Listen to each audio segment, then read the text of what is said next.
नमस्कार दोस्तों, आज जैसा कि मैंने आपको बताया था कि गुरुवार को हम एक मॉडल पेपर तैयार करेंगे 10वीं क्लास के लिए। और आज हम वो मॉडल पेपर लेकर आए हैं जो कि बहुत ही महत्वपूर्ण क्वेश्चन है। और ये क्वेश्चन है आपके 99% एग्जाम में आने वाले हैं। इससे आपका रिवाइज होगा, अच्छी तरीके से आप इनको सोल्व कीजिए, पढ़िए। और यहाँ पर मैं इनको सोल्व करके भी आपको बता रहा हूँ। जो ये लेसन, जो मॉडल पेपर हमने बनाया है, वो हम पहले जो जितने वीडियो डाल चुके हैं, जैसे 90वें लेसन का, 10वें लेसन और तीसरे लेसन, इन तीनों लेसनों का हमने वीडियो डाला है। तीसरे लेसन में से सिर्फ एक टॉपिक बाकी है, जन आंदोलन वाला। उसका क्वेश्चन हमने बनाया भी नहीं है और उसका वीडियो अभी तक आपको प्रोवाइड भी नहीं कराया है। उसके अलावा हम देखिए तीसरा जो 8वां लेसन है आपके 3 नंबर का था, 9वां लेसन है वो 3 नंबर का था, और जो ये 6ठा लेसन है वो तीसरा लेसन है वो 6 नंबर का है। ठीक है, तो आज हम सर्वप्रथम देखते हैं 8वां लेसन, पाठ 8। देखिए, इसका हमने क्वेश्चन लिया है, वो इस प्रकार से है कि आपको जो भी क्वेश्चन है वो सारे के सारे बहुत महत्वपूर्ण है। आप याद कर लीजिए और अच्छे नंबर प्राप्त करिए। देखिए, पहला जो क्वेश्चन है आपको स्क्रीन पर दिख रहा होगा, फिर भी मैं बोल देता हूं कि पहला जो क्वेश्चन है, भारत की सबसे लंबी मानव निर्मित नहर का नाम बताइए।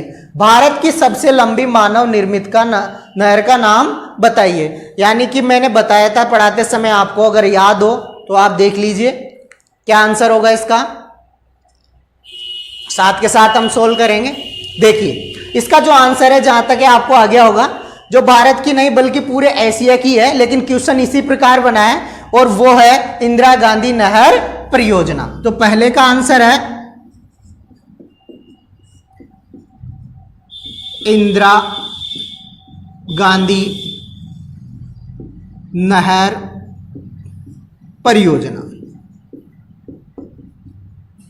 जिसको राजस्थान नहर के नाम से भी जाना जाता था। फिर बाद में उसका नाम बदलकर क्या रख दिया गया, इंदिरा गांधी नहर परियोजना। यह पहला प्रश्न हो गया हमारा। ठीक है, नेक्स्ट दूसरा प्रश्न उत्तर सहित मैं आपको हल करवा रहा हूं। और दूसरा प्रश्न है हमारा, वो है पांचना बांध कहां स्थित है। पांचना बांध कहां स्थित है, जैसा आपको स्क्रीन पे दिखाई दे रहा होगा क्वेश्चन।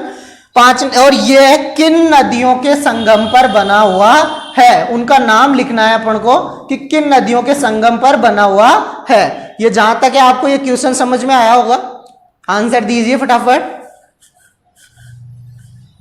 जिन बच्चों को आ गया है वो देखिए। अब इसका जो आंसर है, जिनको नहीं आया वो अच्छी तरीके से याद कर लें। पहली बात, पांचना बांध है वो करौली में स्थित है। कहां पर स्थित है, करौली में। अब अगर हम 5 नदियों के संगम की बात करें कि ये कौन कौन सी नदियों पर विद्यमान है, यानी कौन कौन सी नदियां हैं जहां पर पांचना बांध है, तो देखिए, एक तो है माची, अटा, भद्रावती, माची, अटा, भद्रावती और बरखेड़ा और भैसावर और भैसावर। यह आपकी 5 नदियां हैं। इनके संगम यानी इनके मिलन पर पांचना बांध का निर्माण किया गया है। एक और बात, यह बांध क्या है, मिट्टी का बना हुआ है। मिट्टी का बना हुआ है। यह दूसरा प्रश्न आपका सोल्व हो गया है, जहां तक समझ में आ गया होगा अच्छी तरीके से। नेक्स्ट क्वेश्चन, अगला तीसरा क्वेश्चन, सदैव सिटी ऑफ स्टेप वेल्स किस शहर को कहा जाता है और क्यों कहा जाता है। सदैव सिटी स्टेप वेल्स किस शहर को कहा जाता है। सदैव सिटी स्टेप वेल्स किस शहर को कहा जाता है, बताइए आंसर। देखिए, सोल्व करते हैं हम। सदैव city of step wells Bundi शहर को कहा जाता है। बूंदी शहर को कहा जाता है। और क्यों कहा जाता है कि यहां पर बावड़ियों की संख्या अधिक है। इस कारण इस बूंदी शहर को सदैव सिटी ऑफ स्टेप वेल्स कहा जाता है। ठीक है, नेक्स्ट क्वेश्चन, अभी हम छोटे क्वेश्चन करा रहे हैं। नेक्स्ट क्वेश्चन, गढ़ीसर व गजरूपी सागर किस जिले में प्रसिद्ध रहे हैं या किस जिले में स्थित है? दोनों तालाबों की बात है, किस जिले में है बताइए। नेक्स्ट आंसर है जैसलमेर। ठीक है, नेक्स्ट क्वेश्चन है हमारा, जल स्वावलंबन योजना क्या है? जल स्वावलंबन योजना क्या है? जल स्वावलंबन योजना क्या है? जल स्वावलंबन योजना का मतलब जल का उचित तरीके से संरक्षण करना ही क्या कहलाता है? जल स्वावलंबन योजना कहलाता है। अब जल मुख्यमंत्री द्वारा भी एक जल स्वावलंबन योजना चलाई गई थी, जिसमें क्या है, जल को सुरक्षित रखना था और जो भी अस्तित्व है तालाब नाडी वगैरह उनकी मिट्टी को बाहर निकालकर जो समाप्त होने वाले हैं उनको सुरक्षित रखना था। ठीक है, हाँ। नेक्स्ट हमारा अगला क्वेश्चन है कि राजस्थान में जल संरक्षण के विधियों के नाम बताते हुए, राजस्थान में कैसे कैसे जल संरक्षण किया जाता है, विविध रूपों या विधियों के नाम बताते हुए किन्हीं दो का वर्णन कीजिए। यानी कौन नाम सबके बताने हैं आपको और दो का क्या करना है, आपको वर्णन करना है। हम संरक्षण की बात करें परंपरागत स्रोतों में राजस्थान का, तो हमने आंसर में देखिए, आपको याद होगा जहां तक है, बावड़ी हमने पढ़ा था। ठीक है, दूसरा हमने पढ़ा था तालाब पढ़ा था, झीलें पढ़ी थी, जोहड़ पढ़ा था, टाका पढ़ा था, नाडी पढ़ी थी,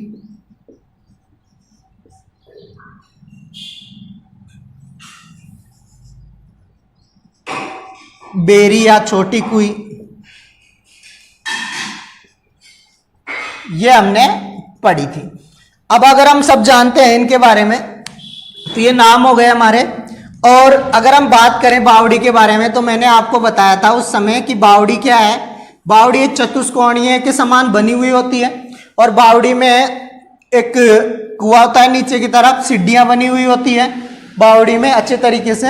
आप देखिए, आप जैसे कि मान लीजिए ऊपर से और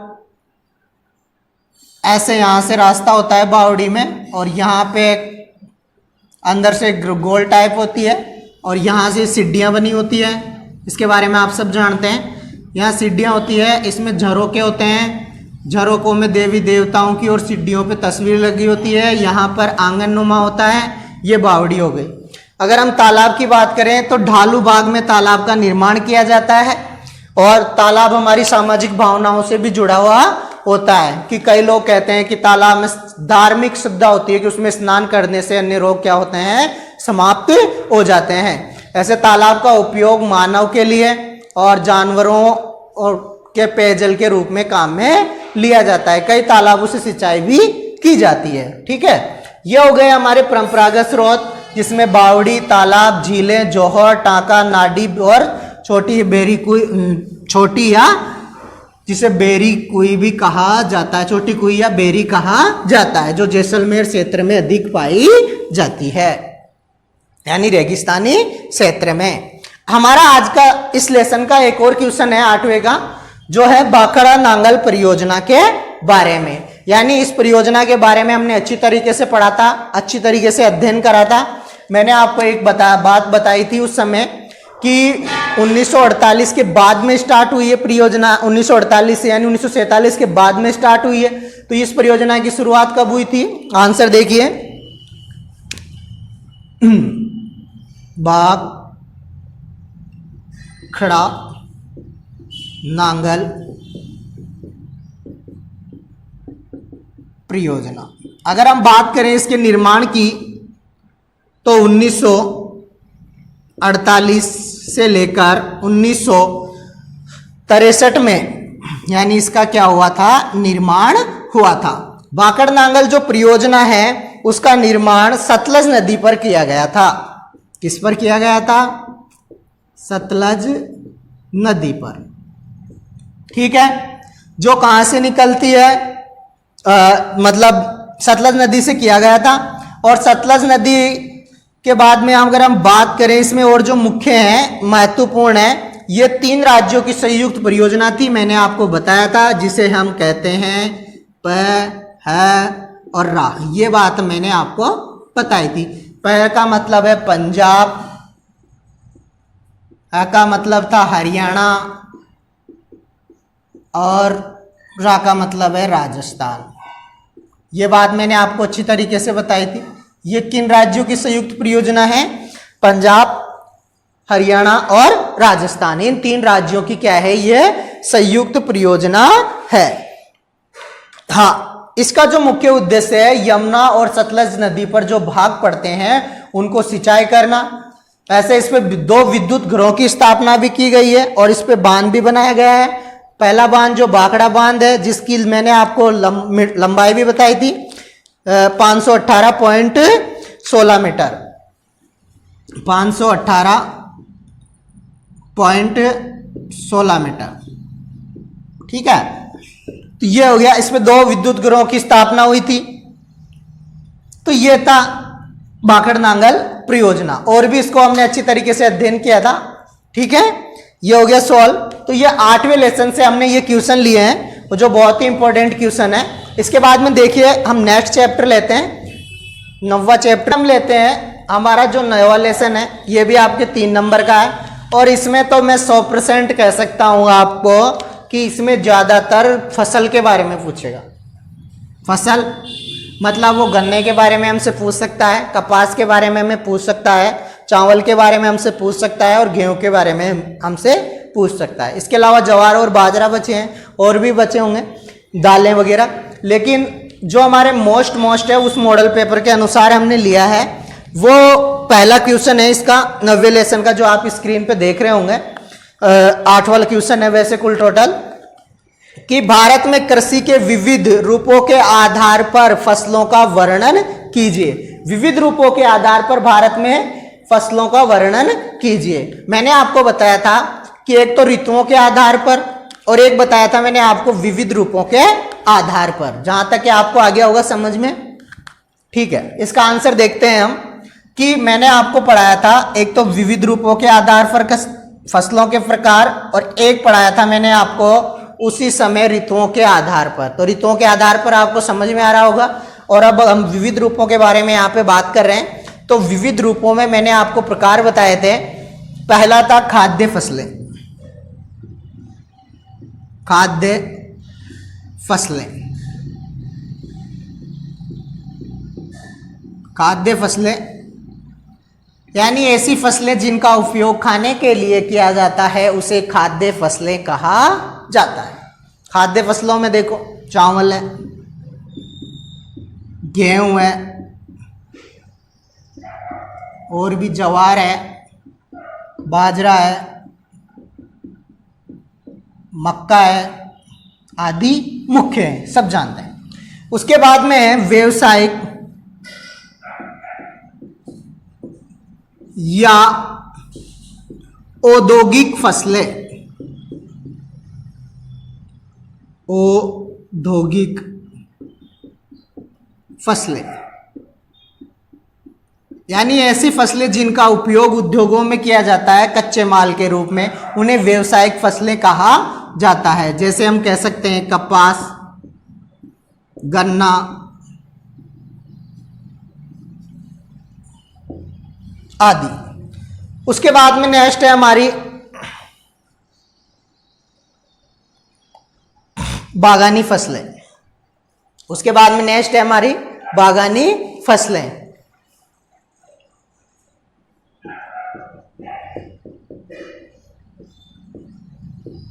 यानी ऐसी फसलें जिनको बागों में उगाई जाती है, उन्हें बागानी फसलें कहा जाता है। ये हम सब जानते हैं। जैसे कि मान लीजिए जूट है, कपास है, और जैसे बागानी फसलें में रबड़ है, कॉफी है, चाय है, कॉफी है, रबड़ है, आदि मुख्य है। ठीक है, अब इसके बाद में नेक्स्ट है हमारी उद्यान फसलें। मैंने अच्छी तरीके से आपको समझा दिया, सॉल्व भी, क्यों जल्दी से जल्दी। उद्यान फसलें ऐसी फसलें जिनको उद्यानों में उगाया जाता है या उत्पादन किया जाता है, वो उद्यान फसलें कहलाती है। इसमें फलों और सब्जियों को शामिल किया जाता है, सब्जियों और फलों को। ठीक है, ये हमारा क्वेश्चन हो गया। नेक्स्ट क्वेश्चन देखते हैं हम इस लेसन का, कि खाद्य फसलों पर टिप्पणी पूछ सकता है, अखाद्य फसलों पर टिप्पणी पूछ सकता है, या फसल का नाम दे दे आपको एग्जाम में, उस पर आपको वर्णन करवा सकता है। तो हम बात करते हैं सबसे पहले चावल के बारे में। किसके बारे में? चावल के बारे में। मैंने आपको बताया था चावल में कि जैसे जनसंख्या है उसी प्रकार भारत का क्या है, चावल उत्पादन करने में स्थान है। तो जनसंख्या में कौन सा स्थान है? दूसरा स्थान है। पहला किसका है? चीन का। दूसरा किसका है? भारत का। तो वैसे ही चावल में भी क्या है, पहला स्थान भारत का है, और पहला स्थान चीन का है और दूसरा स्थान भारत का है। ठीक है, चावल उत्पादन की अगर हम बात करें, ठीक है, सर्वाधिक उत्पादन। अगर अब चावल की बात करें हम, तो जो चावल है मुख्य खाद्य फसल है हमारी। पहली सबसे ज्यादा लोग हमारे यहाँ चावल को खाते हैं, यानी सबसे ज्यादा जो पहली प्रथम खाद्य फसल है वो हमारी चावल है। इसके बाद में अगर हम तापमान की बात करें, तापमान की अगर हम बात करते हैं, जो तापमान है वो हमारा चावल उत्पादन के लिए 19 डिग्री सेल्सियस से 27 डिग्री सेल्सियस तापमान की क्या होती है, आवश्यकता होती है। और अगर वर्षा की बात करें तो 75 से 200 सेंटीमीटर क्या होती है, वर्षा होती है। इसमें सेल्सियस कह सकते हैं, सेंटीग्रेड कह सकते हैं तापमान को। ठीक है, हाँ, 75 से 200, क्योंकि चावल में पैदा करने के लिए अधिक पानी की आवश्यकता होती है। अगर इससे कम जहां पर बारिश होती है तो वहां पर सिंचाई की आवश्यकता की होती है और वहां पर चावल को बोया जाता है। इसके बाद में नेक्स्ट अगर हम बात करें तो चावल के बारे में, हमने हमारे भारत में 3 फसलें बोते हैं, अमन, ओस और बोरो। इसके बारे में भी हमने देखा था, लेकिन सबसे ज्यादा अमन, चावल को कौन सी फसल मानी जाती है, खरीफ की फसल। कौन सी? खरीफ की। ठीक है, हाँ, अमन मौसम आगमन के समय, आगमन यानी मौसम आगमन के समय इस फसल को बोया जाता है। ओस शीत ऋतु में बोई जाने वाली फसल, और बोरो ग्रीष्मकालीन भी कह सकते हैं, बसंत ऋतु भी कह सकते हैं। ग्रीष्मकालीन और जिसको बोरो, ओस शीत ऋतु में बोई जाने वाली और मौसम आगमन के समय बोई जाने वाली जो फसल है उसको क्या कहते हैं, अमन। यानी कि कहने का मतलब यह है जो मानसून काल में बोई जाती है। तो ये पूछा जा सकता है कि चावल की फसलों की कितनी किस्में हैं, 3, ओस, अमन और बोरो। ठीक है, अगर हम उत्पादन की बात करें तो मैंने आपको उत्पादन भी बताया था, उस समय अच्छी तरीके से समझाया था कि चावल का जो सर्वाधिक उत्पादन भारत की अगर हम बात करें तो भारत में सर्वाधिक जो उत्पादन है वो पश्चिमी बंगाल द्वारा किया जाता है। पश्चिमी बंगाल द्वारा किया जाता है, जो कि कितना है, राज्य का 15.22%। ठीक है, मोस्ट मैं आपको बता देता हूं। इसके बाद में है आंध्र प्रदेश 14.3%, उसके बाद में है उत्तर प्रदेश 11.7%, वो 11.78 कह सकते हैं, 7-8। उसके बाद में 9.2%, 0.2 पे है उड़ीसा। उसके बाद में बिहार है 8%, और उसके बाद में तमिलनाडु है 8% के आसपास। ठीक है, तो 8% के हो गए। तो ये थे, और इसके अलावा भी अन्य राज्य थोड़ा थोड़ा चावल उत्पादन करते हैं। ये बात हो गई, तो ये चावल के बारे में समझ में आ गया होगा आपको। नेक्स्ट अगला देखते हैं।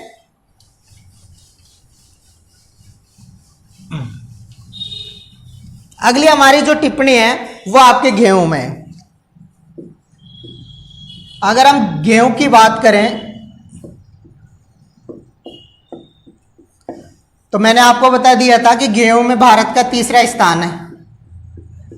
पहला चीन का है, दूसरा अमेरिका का है और तीसरा भारत का है, उत्पादन की अगर हम बात करें। ठीक है, इसके बाद में देखिए, हाँ, तीसरा बड़ा राज्य है। जब से हरित क्रांति आई है हमारे भारत में चावल उत्पादन में क्या हुआ, वृद्धि हुई है। चावल गेहूं क्या है, कौन सी फसल है, रबी की फसल है। कौन सी फसल है, रबी की फसल है। अगर हम बात करते हैं तो इसके जो तापमान की अगर हम बात करें तो तापमान इसमें 10 डिग्री सेल्सियस सेंटीग्रेड के आस से पाया जाता है। और अगर हम बात करें इसकी वर्षा के बारे में तो जो वर्षा है इसकी वो 25 से 75 सेंटीमीटर होती है। 25 से 75 सेंटीमीटर, ठीक है। अब इसके बाद में सर्वाधिक जो चावल उत्पादन भारत में करता है वो है यूपी, उसके बाद में है पंजाब और उसके बाद में है हरियाणा। यूपी सर्वाधिक होता है 32.68%, ठीक है, सर्वाधिक, ठीक है। इसमें इतना ही सोल्व कराएंगे, ज्यादा आप पढ़ लेना फिर आराम से, क्योंकि ज्यादा बड़ा वीडियो हो जाएगा। अच्छी तरीके से जो मोस्ट क्वेश्चन है इसको आप पढ़ लेना। नेक्स्ट आगे, चावल के बाद में हमारी महत्वपूर्ण फसल है कपास। कपास व्यावसायिक फसलों में या उद्योगों में अपना प्रथम स्थान रखती है और भारत में भी सबसे ज्यादा कपास उत्पन्न होता है, प्रथम स्थान। भारत भी क्या है, प्रथम स्थान है और उद्योगों में भी ये अपना प्रथम स्थान रखते हैं। भारत में 50% से अधिक कपास का उत्पादन किया जाता है। अगर हम थोड़ा सा यहाँ पर बात करें कपास के बारे में तो ज्यादा बड़ा विवरण तो है नहीं, थोड़ा सा समझा देते हैं आपको कि कपास क्या है। एक औद्योगिक फसल है और प्रथम स्थान तो रखती है। दूसरी बात, इसका उल्लेख बहुत पहले हो गया था, यानी ऋग्वेदों में भी कपास के बारे में जानकारी मिलती है। अगर हम बात करें इस प्राचीन समय में भी ऐसा था। थोड़ा सा तापमान की अगर हम इसमें बात करें तो तापमान 20 डिग्री सेंटीग्रेड से 35 डिग्री सेंटीग्रेड रहता है और वर्षा 80 सेंटीमीटर से 80 सेंटीमीटर से वर्षा रहती है 150 सेंटीमीटर, यानी 150 सेंटीमीटर। अगर हम तापमान की बात करें तो 20 से 35 सेल्सियस, ठीक है, ये हो गया। हाँ, भारत में वैसे 3 प्रकार का, एक तो लंबे और महीन रेशे बोया जाता है, मध्यम रेशे वाली कपास बोई जाती है और छोटे रेशे वाली कपास। अब देखिए, कपास के बाद में हमारा अगला जो क्वेश्चन बन सकता है वो बन सकता है गन्ना। क्या बन सकता है, गन्ना, यानी गन्ने पर आप टिप्पणी लिखिए। अगर हम बात करें गन्ने की तो गन्ना उत्पादन में हमारा भारत का क्या है, एक तो प्रथम स्थान है। सबसे पहली बात कि गन्ना उत्पादन में भारत का क्या है, पूरे विश्व में प्रथम स्थान है। भारत में 50% से अधिक गन्ना उत्पादन किया जाता है, यानी 50% से अधिक क्या है, गन्ना उत्पादन किया जाता है। अगर हम तापमान की बात करें तो 15 से 40 डिग्री सेल्सियस क्या है, गन्ने को तापमान की आवश्यकता होती है उत्पादन करने के लिए। अगर हम बात करते हैं वर्षा के बारे में तो गन्ना उत्पादन में वर्षा 100 सेंटीमीटर से 200 सेंटीमीटर की आवश्यकता होती है, ठीक है। भारत में गन्ने के बारे में तो आप बताइए, गन्ने का क्या है, एक औद्योगिक फसल है जिसका उपयोग किया जाता है उद्योगों में और किसका निर्माण किया जाता है, चीनी का, ठीक है। इतना ही पढ़ेंगे हम, बाकी देख लेना आप, ये क्लियर हो गया है। इसके बाद में नेक्स्ट है हमारा जो तीसरा लेसन है, इसके बाद में हमारा जो तीसरा लेसन है उसके बारे में हम अध्ययन करेंगे मॉडल पेपर में आज। अब देखिए, तीसरे लेसन में मोस्ट क्वेश्चन कौन से हैं जो आपके एग्जाम में निश्चित रूप से आने वाले हैं, उन्हीं के बारे में हम डिस्कस करेंगे। पहला जो प्रश्न है हमारा वो है भारत छोड़ो आंदोलन के बारे में। किसके बारे में, भारत छोड़ो आंदोलन, यानी भारत छोड़ो आंदोलन के बारे में समझाइए। अगर हम बात करें, क्वेश्चन आपको स्क्रीन पे दिख रहा होगा, भारत छोड़ो आंदोलन के बारे में समझाइए। अब भारत छोड़ो आंदोलन हमने अच्छी तरीके से पढ़ा था कि भारत छोड़ो आंदोलन 8 अगस्त 1942 को हुआ था, भारत छोड़ो आंदोलन, ठीक है। इसका नेतृत्व किया था महात्मा गांधी जी ने। महात्मा गांधी जी ने इसका क्या किया था, नेतृत्व किया था भारत छोड़ो आंदोलन में। भारत छोड़ो आंदोलन में कई घटनाएं हुई थी। जिससे हम कह सकते हैं भारत छोड़ो आंदोलन एक लास्ट आंदोलन था और इसमें अंग्रेजों का विद्रोह किया गया था। उसके बाद में भारत छोड़ो आंदोलन के अलावा हमने तीसरे लेसन में अभी तक एक टॉपिक है आंदोलन से संबंधित, उसको वीडियो अपलोड नहीं करे, जहां तक कि वो वीडियो भी बहुत जल्द क्या है अपलोड हो जाएगी। अगर हम इसकी बात करें भारत छोड़ो आंदोलन के बारे में, तो भारत छोड़ो आंदोलन का जो बैठक थी कांग्रेस समिति में, तो इसको मान्यता दी गई थी 14 जुलाई 1922 को, 14 जुलाई 1942 को, सॉरी 1942 को, और इसको शुरुआत हुई थी 8 अगस्त 1942 को, जो अधिवेशन जो बैठक हुई थी उसमें। अब इसमें महात्मा गांधी ने एक छोटा सा मंत्र दिया था या नारा कहे जिसको, उसको कहा, जो दिया था मंत्र या नारा कह सकते हैं, करो या मरो का, करो या मरो का, इस आंदोलन में महात्मा गांधी ने नारा दिया था। हाँ, इस आंदोलन की अगर हम बात करें इसके अलावा, तो भारतीय आजादी के लिए यह आंदोलन बहुत ही उत्साहपूर्ण रहा था और यह अंतिम आंदोलन था घटनाओं का, जो मैंने आपको पहले वीडियो में प्रोवाइड करा दिया है। इसके बाद में नेक्स्ट देखिए आप, दूसरा क्वेश्चन है अगला साइमन कमीशन के बारे में। किसके बारे में है? Simon commission. साइमन कमीशन के बारे में, और साइमन कमीशन के बारे में हम देखते हैं। साइमन कमीशन की अगर हम बात करें तो इंग्लैंड से एक दल आया था जिसमें 6 से 7 सदस्य शामिल थे, और 6 से 7 सदस्य शामिल थे जिसमें कोई भी सदस्य भारतीय नहीं था। साइमन कमीशन की अगर हम बात करें तो साइमन कमीशन का जो गठन हुआ था, साइमन कमीशन का जो गठन हुआ था वो 1927 में हुआ था, और 3 फरवरी को भारत साइमन कमीशन वापस आया था। 27 में तो गठन हुआ था और 3 फरवरी 1928 को भारत में आया था। 1900 इस अधिनियम, अब अगर हम बात करें तो इसका विरोध किया गया। भारतीय लोग ये समझ रहे थे जो भी रिपोर्ट आएगी वो संविधान से संबंधित आएगी या नहीं, तो इसमें भारतीय लोगों ने क्या करा, इसका विद्रोह किया। और विद्रोह करने पर जब जबरदस्त विद्रोह किया, नारे लगाया कि साइमन कमीशन वापस जाओ, काले झंडे दिखाकर उनका स्वागत किया। इसमें जैसे ही साइमन कमीशन लाहौर पहुंचा, कहां पर? लाहौर, तो वहां उनका विरोध करने के लिए थे लाला राजपत राय, ये थे लाला राजपत राय, तो वहां पर थे। तो उन्होंने, पुलिस ने इन पर प्रहार किया और लाठियों से बुरी तरीके से। तो उससे कुछ दिनों बाद, 1 महीने बाद ही इनकी क्या हो गई, मृत्यु हो गई, इनके सिर में चोट लगने की वजह से। और कुछ समय बाद कोई रिपोर्ट आई तो उसमें भारतीय स्वराज्य का कोई भी, भारतीय स्वराज्य का कोई भी जिक्र नहीं किया गया। तो यह था साइमन कमीशन। इसके बाद में अगर हम रॉयल टैक्ट अधिनियम की बात करें तो रॉयल टैक्ट अधिनियम भी एक 1919 में एक पारित होने वाला कानून है, जिसके अंतर्गत लोगों ने उसे जिसको काला कानून के नाम से जाना जाता है, और कहा क्योंकि वह क्या है, काला कानून है, क्योंकि उसमें किसी भी व्यक्ति को अगर संदिग्ध अंग्रेज गिरफ्तार कर लेते थे तो 2 से 3 साल तक उसकी कोई सुनवाई नहीं की जाती। वो है रॉलेट एक्ट अधिनियम। ठीक है, अब अगर हम बात करते हैं इसके बाद में खिलाफत आंदोलन के बारे में, कि खिलाफत आंदोलन के बारे में समझाइए। तो खिलाफत आंदोलन के बारे में अगर हम बात करें तो जो खिलाफत आंदोलन था वो तुर्की के जो खलीफा थे, तुर्की के जो खलीफा, उनके साथ अंग्रेजों ने अपमानजनक व्यवहार किया। तो इस विद्रोह यानी इस गुस्से को आकर भारतीय मुसलमानों ने भी क्या है, खिलाफत आंदोलन की शुरुआत की। आंदोलन,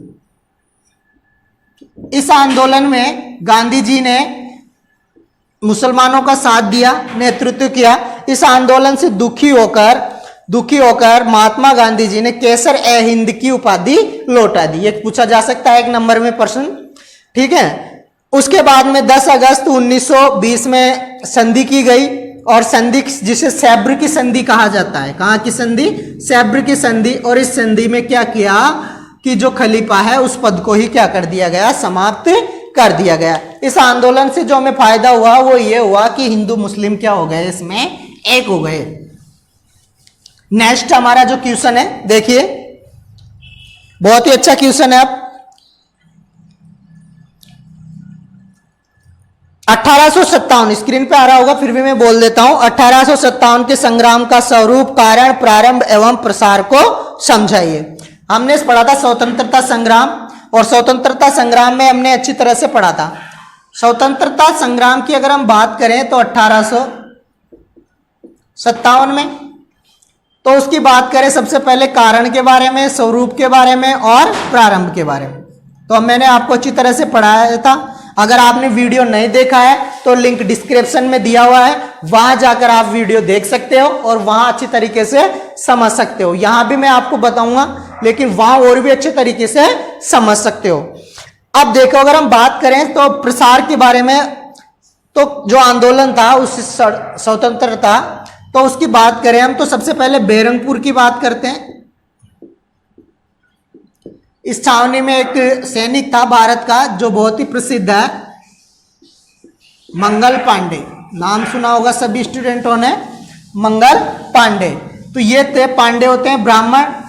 अब जो इस क्रांति का कुछ कारण कुछ लोग मानते हैं, भाई ये क्रांति क्या है, कचरबी वाले कारतूस, यानी जो कारतूस थे उनकी वजह से हुई थी। वो एक भारतीय सैनिकों को एक नई राइफल दी गई थी, नया कारतूस दिया गया था जिसका नाम था एनफील्ड राइफल। तो एनफील्ड राइफल पे ऐसा कहा गया है कि गाय और सुअर की चर्बी का उपयोग किया गया था, जिसे चलाने से पहले दांतों से काटा जाता था। तो सैनिकों ने क्या कर दिया, विद्रोह कर दिया। तब विद्रोह किया तो सबसे पहले अगर हम बात करें तो इस वजह से हुई। अगर हम बात करें यहाँ पर थोड़ा सा प्रसार के बारे में और प्रारूप के बारे में थोड़ा सा जिक्र करते हैं, तो थोड़ा सा अगर हम जिक्र करते हैं तो इसमें सबसे पहले आपके आता है, सबसे पहले अगर हम बात करें क्रांति के बारे में, थोड़ा सा देखते हैं इसको। हाँ, प्रस्ताव की अगर हम बात करें तो प्रसार के बारे में हमने बात करी, तो जो विद्वान थे, यानी कि कहने का मतलब हम स्वरूप की बात करते हैं,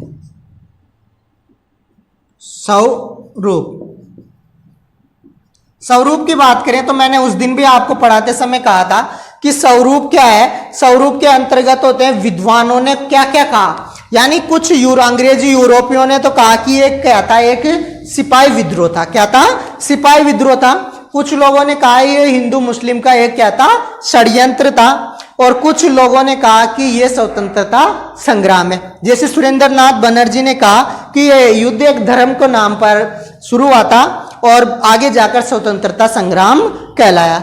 डॉक्टर विनायक दामोदर ने कहा, सावरकर ने, कि इसे क्या कहा था, वार ऑफ इंडियन इंडिपेंडेंस इन्होंने कहा था, जिसे कह सकते हैं भारत का स्वतंत्र समर। कारण की बात करें हम तो कारण की बात करें तो हमने देखा था सैनिक कारण था, एक था आर्थिक कारक, सामाजिक कारक और नीति का, और एक और था लॉर्ड डलहौजी का सिद्धांत, जो कि हड़पने की नीति थी, यानी कि कोई भी राजा की अगर संतान नहीं होती थी तो उसको गोद लेने की अनुमति नहीं थी, उसे अंग्रेज साम्राज्य में मिला लिया था। तो इन सब अत्याचारों से दुखी होकर उन्होंने 1857 स्वतंत्रता संग्राम की शुरुआत की। अगर हम बात करें प्रसार के बारे में, अब हम बात करते हैं प्रसार के बारे में। तो प्रसार की अगर मैंने आपको वीडियो में अच्छी तरीके से समझा रखा है कि वीडियो का प्रसार किस प्रकार हुआ था, कि मंगल पांडे सैनिक ने वहां पर चर्बी वाले कारतूस की वजह से गुस्सा आकर कुछ सैनिकों ने विद्रोह किया, विद्रोह पर उन्हें दंड दिया गया। तो मंगल पांडे ने एक अंग्रेज अधिकारी को गोली मारकर उसकी हत्या कर दी और 29 मार्च 1857 को उन्होंने गोली मारकर हत्या कर दी। अब बैरंगपुर की छावनी की बात है जहां पर ये मंगल पांडे तैनात थे। अब उसके बाद में क्या हुआ कि 10 मई को सैनिकों ने खुला विद्रोह कर दिया और विद्रोह करके वहां कई सैनिकों को मार दिया हर जगह। ये सारे लोग पहुंचकर, यानी 10 मई को, तो ये सारे लोग धीरे धीरे क्या है दिल्ली पर 12 मई को पहुंच गए दिल्ली, और वहां था बहादुर शाह जफर,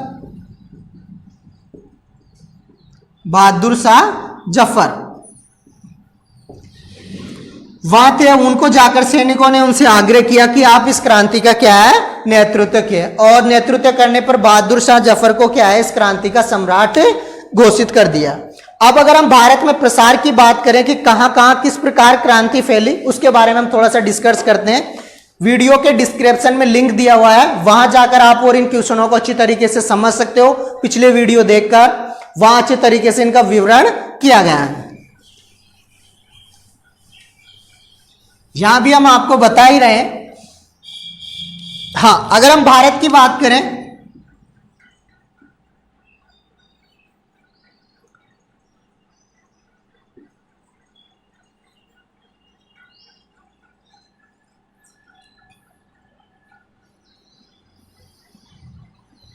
ठीक है, अगर हम भारत की बात करें यहां पर तो सर्वप्रथम दिल्ली में पहुंच गए। और दिल्ली की अगर हम बात करें, ये दिल्ली, अगर दिल्ली में पहुंच गए और दिल्ली की अगर हम बात करें तो यहां पर 12 मई को भारतीय सैनिकों ने दिल्ली पर अधिकार कर लिया था।